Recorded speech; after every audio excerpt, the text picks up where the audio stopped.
Bienvenidos y bienvenidas a Enclave Política, el programa de Telesur que analiza, que reflexiona junto a usted sobre nuestra región.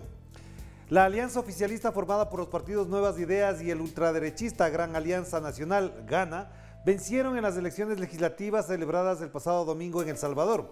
Con esta victoria del oficialismo, el presidente de este país, Nayib Bukele, se afianza en el poder con el control del órgano legislativo, del cual tenía una oposición que le impedía continuar con sus políticas neoliberales. ¿Cómo entender este nuevo escenario político para El Salvador? De esto queremos conversar con el dirigente del Frente Farabundo Mártir de la Liberación Nacional y perseguido político por el gobierno de Bukele, Sigfrido Reyes, a quien le damos la más cordial bienvenida. ¿Qué tal, Sigfrido? Qué gusto volverte a ver. Un saludo, Orlando. Igualmente para todos tus seguidores en América Latina y en el resto del mundo que siempre están pendientes de tus tan atinados programas, tus análisis y llevando siempre invitados muy interesantes. Aquí estamos con todo el deseo de comentar sobre los momentos políticos que vive mi país, El Salvador. Claro que sí, Sigfrido. La pregunta inicial obviamente sería ¿cuál es la evaluación, cuál es el enfoque que se hace del resultado electoral del pasado domingo? En tu visión, ¿cuál es la explicación a ese resultado?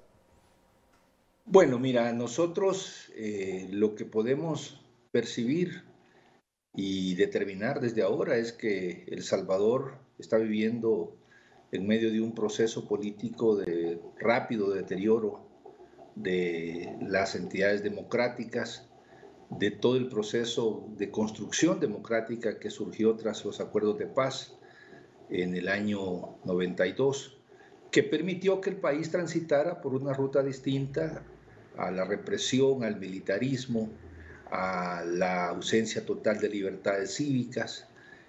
Poco a poco se fue estableciendo en El Salvador un modelo político de tolerancia, de inclusión, de participación ciudadana, de transparencia.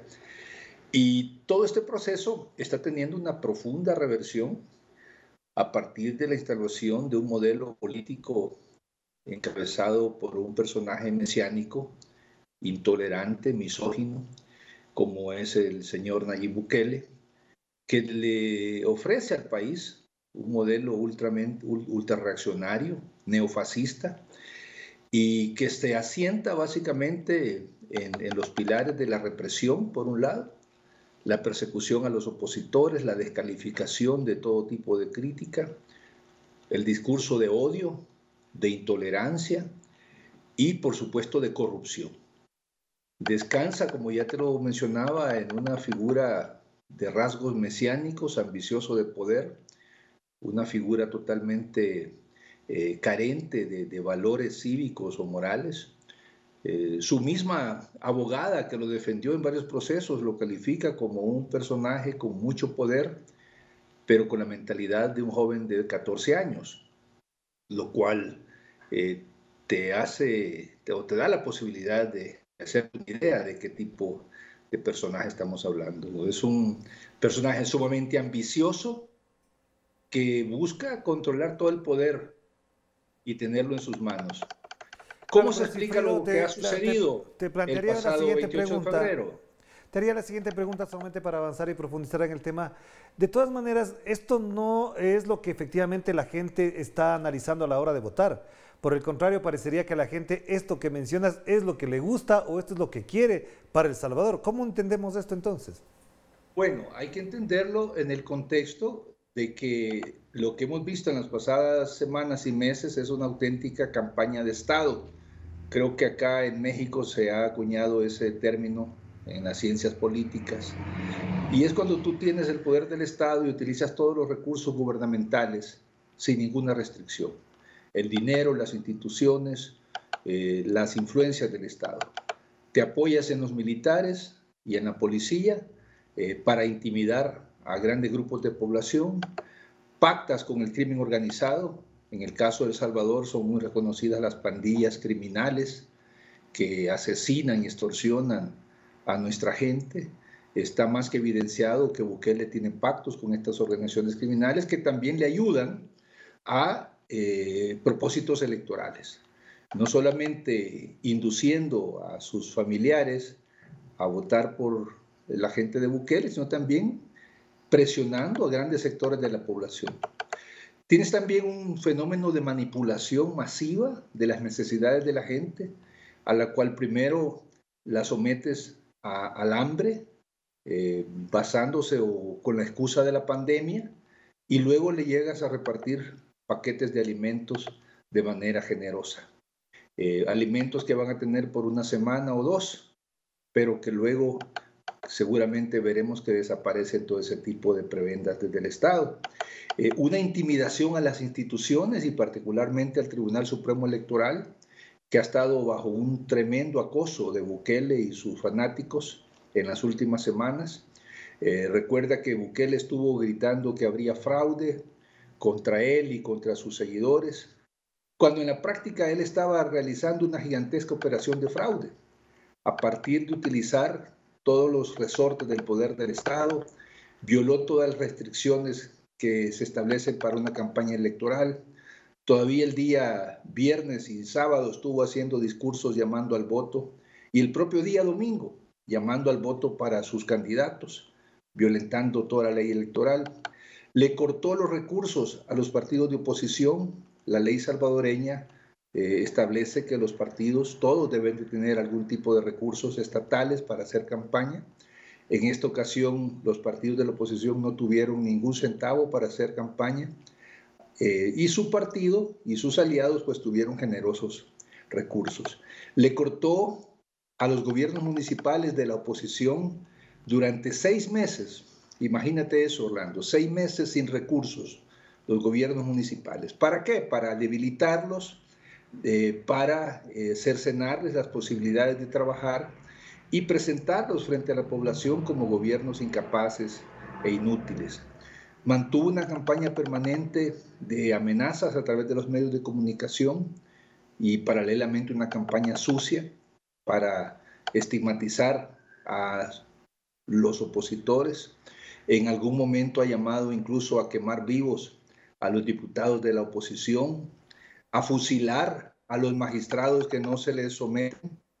Y en todo ello, pues tiene la absoluta complicidad de un fiscal general que ante todos estos delitos que comete Bukele y su mafia en el poder, pues prácticamente se cruza de brazos y mira hacia el otro lado. Claro, Estamos pero pues ante un fenómeno de manipulación masiva con uso intenso de redes sociales, de medios de comunicación tradicional, de extorsión en el terreno y otros métodos propios de grupos mafiosos en el poder. claro, Sigfrido, a propósito de lo que acabas de mencionar, tenía una pregunta por un poco más adelante, pero te la adelanto entonces. Es que efectivamente se nota que en él, Nayib Bukele me refiero, más del aparato mediático que tiene, el aparato de redes sociales, tiene un gran impacto, tiene una gran influencia en determinados sectores de clase media, en los jóvenes, porque además de ser un discurso afincado en la apolítica, en la pospolítica, es decir, en lo que rechaza mucha gente desde los políticos, evidentemente el resultado a la vista parecería que le da muy buen augurio de ese tipo de manejo, de ese tipo de estrategia mediática. ¿Hasta dónde ha sido eficiente él en eso y la oposición en cambio ha sido, por el contrario, muy precaria en el uso de este tipo de herramientas?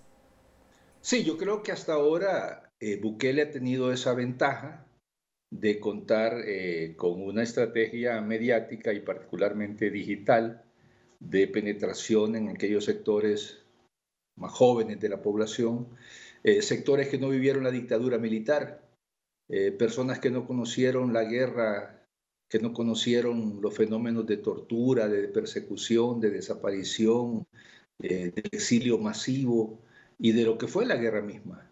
Entonces, ese desconocimiento le sirve a Bukele como un terreno abonado para manipular la historia. Recientemente se atrevió a afirmar que la guerra había sido una especie de negocio entre dos bandos que estaban de acuerdo. Imagínate tú un conflicto que le costó a nuestra sociedad arriba de 70,000 víctimas mortales, decenas de miles de desaparecidos, centenares de miles de exiliados. Viene el tipo y lo presenta como que fue una farsa. Y personas de edad joven, poco conocedoras o nada conocedoras de la historia del país, pues le creen ese discurso. le creen ese planteamiento. Bukele se ha subido en una situación, en una ola de un, llamémosle, desconocimiento por un lado y de la insatisfacción de necesidades sentidas de la población, pero él de manera demagógica lo trata de explicar y lo presenta como que esto es responsabilidad de los partidos que gobernaron El Salvador. En realidad, El Salvador es un país con una economía sumamente débil, un aparato productivo sumamente precario, precarizado aún más por toda la política neoliberal que se practicó desde los 90 hasta inicios de este siglo, un país dolarizado que no tiene moneda propia, un país altamente endeudado, con poco margen fiscal, un país sin mayores recursos naturales que se puedan explotar para generar divisas para la economía. En fin, fenómenos o situaciones que son propios de una economía y un país en vías de desarrollo. Él de manera simplista y de manera sumamente demagógica los presenta como que no se quiso hacer nada. Al contrario, yo te puedo decir que durante los gobiernos de izquierda el país tuvo enormes avances en materia social, en materia de salud pública, prácticamente se hizo posible el derecho a la salud de las grandes mayorías de El Salvador. En materia de educación, se llegó casi a la eliminación del analfabetismo, se garantizó la educación para todos los sectores populares e incluso en el caso de nuestra universidad pública, se habilitó la posibilidad para que todo estudiante que viene a una escuela pública pudiera estudiar sin costo. Se mejoró la infraestructura tremendamente, se fomentó el empleo, se controlaron las variables macroeconómicas más importantes, una inflación bajísima, etc. Pero todo eso lo manipula Bukele y lo presenta como que no pasó nada. En casi 2 años de gestión, él prácticamente no ha hecho nada. Se propuso al inicio de la pandemia construir el más grande hospital en América Latina para tratar el COVID-19 y ahí está una estructura que lleva ya más de 1 año de estar, o casi 1 año de estar en construcción y nunca la termina. Es un caso pues de una manipulación permanente y masiva de la opinión pública basada en el engaño, basada en la desinformación, pero que tiene ciertamente un aparato altamente sofisticado para divulgar su narrativa de lo que sucede en el país y de lo que ha sucedido en el país. Claro, eso sí. Es lo que hasta el momento ciertamente le ha dado resultado y sin duda alguna que a los partidos de la oposición les está siendo mucho más difícil, les ha sido más difícil el enfrentar con estrategias eficaces esta avalancha de desinformación, de mentiras, de ataques sin fundamento. Y hoy por hoy, podemos decir, hoy por hoy, esa estrategia pues le está dando buenos resultados.